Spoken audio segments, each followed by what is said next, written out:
I can show you panting. And it wouldn't be anything light.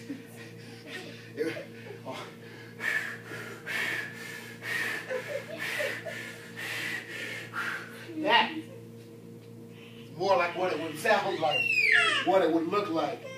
Panting for air, panting for water, panting for relief, panting for rest, a bath, a shower, panting for a bed to lie on, panting just, you know, that's when you're there. Oh man, panting is at the end of it all. My legs don't work right. They're all, I remember this because that's how it used to be when I was in the Air Force. I had to run that 1.5 miles. At the end, they tell you to walk it off. You know, all them dudes that are in shape, they're up like, walk it off, walk it off. It'll be good, walk it off, walk it off. But those of us who weren't in shape, those of us who weren't able to do what they were able to do, those of us who weren't where they were in a physical sense, we would be over on the side, on our knees, some on our back, some on their back, breathing all hot, stitching this up.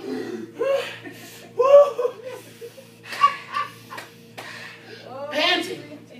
Panting for some air, panting for some panting. That is how our soul is panting for God if we don't have Him. That's how our soul is panting for God. Picture your soul. Picture the man of your soul. You know, in the game plan. Remember that one?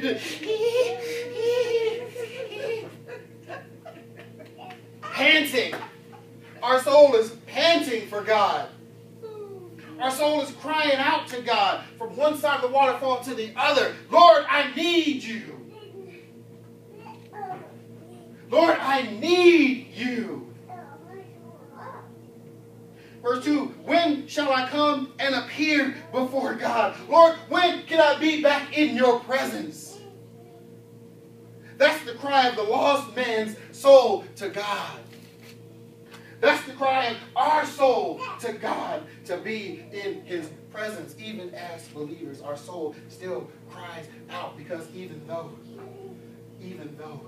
our thirst has been, because now, even after that 1.5 miles, even after I recovered, even my side would still be hurt, even after I've recovered my breath, and I've quenched the thirst that created, it did not quench my need for water, because I still need water. I still need water to survive. I still need water. I still need the living water. Our soul panting for God. Deep calls to deep, and the noise of our waterfalls. All your waves and billows are gone over me. The Lord will command His loving kindness in the day and in the night. His song will be with me. A prayer to the God of my life. As the deer pants for the water, so my soul pants for God. As deep calls to deep, and the sound of the waterfall so urgently is the cry that goes out from my soul unto God, saying, I need you. And it is exemplified throughout the land. Throughout the land. Where others, their soul has cried out to God in such a way that they thought they would have to create a false God. Call him Allah. Call him Buddha. Call him Ra. Call him whatever you may. That is nothing more than the cry of the soul that needs God. If you want proof that God exists, look at the other gods. Look at the other gods that there are. If a man's soul had no need for a God, then they wouldn't create gods. I say we, mankind, over history, wouldn't have created gods. It's true in our day. It's true back in Paul's day when he was talking to the Romans. They had all these different gods up there. The gods, Zeus, Apollos, all these other gods that they had. And they even, the unknown God. They had such a desire. Their soul was crying out so diligently to God that they cried out to even an unknown God. Why? Because the ones that they had named, the ones that they had created, couldn't even do it. That's why they had to keep creating more. That's why they had to keep creating more. But God proves himself over the false gods time and time again. He does it in our lives. He did it back in the time of David. When the ark, when his resting seat, not his presence, but just the glory that sat upon his resting seat was placed in a room with a false god. That god was found face down the next morning, or next time they came in. God proved himself over that false god.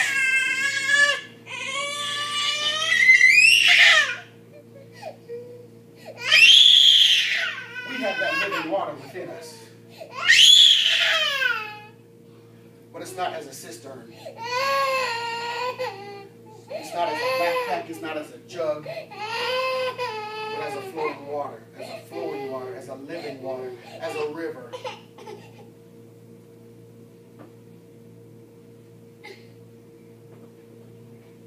Water flowing from our bellies.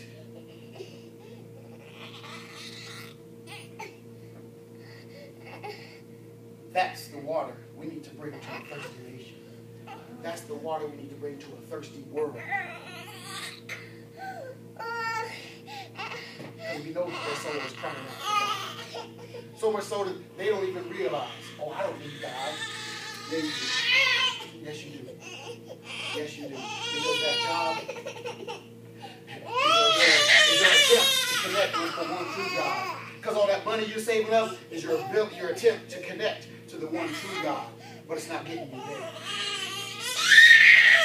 That car, those clothes, those relationships, those shoes, all those material things, that big house. You know what? Even the good deeds they're doing. Ooh. I didn't say that. Yeah, even the good deeds that they're doing aren't enough. It's their attempt. It's their attempt to connect with the one true God. Let's be done in Jesus. Jesus said, I am the way, the truth, and the life. No man come unto the Father but by me. Without that living water, your soul will continue to thirst. Your soul will continue to pant. And you will continue to suck on wipes. You will continue, they will continue to build up false gods. They will continue trying to make that connection. Unbeknownst to them, their soul is attempting to get them back to the one true God. It's attempting to make reconciliation. It's crying out to make that reconciliation with God. It's up to us to help them. To give them that opportunity. To give them that opportunity to answer the cry of their soul. Their mind, their mouth may say, I don't need God. I don't believe in God. But their soul says, yes, I do.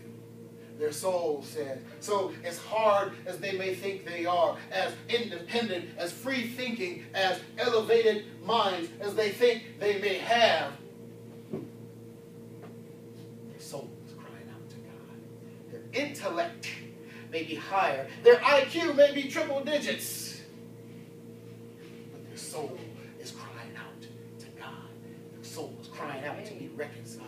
Their soul is crying out as if standing on this side of the waterfall talking to God who's on that side of the waterfall. Their soul is crying out. We have to bring them that water. We have to bring them that unadulterated, clean, pure, living water. We have to bring that to them. That's our call. Go ye therefore into the world and make disciples of all men. Make followers of Christ of all men. Not followers of us, not followers of doctrine, not followers of denomination, not followers of any of that. Followers of Christ is what we have to be. We're called to go and make men unto that. Teaching them the things that God has poured into us.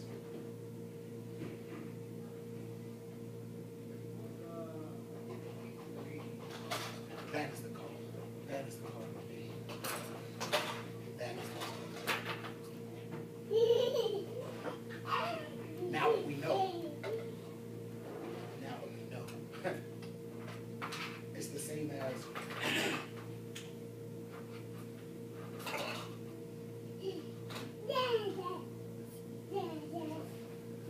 you see somebody fall and take a hard fall. You go to help them up. They're like, oh, I'm good. That didn't hurt. Yeah, that hurt. Yeah, it did.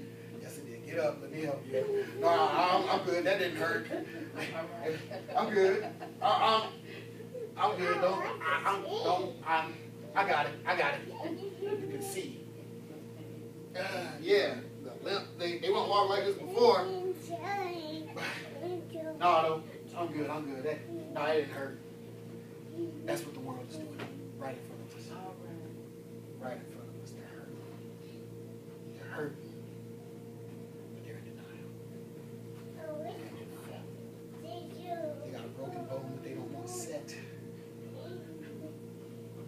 They've got a bad toothache that they don't want drilled. But they don't know.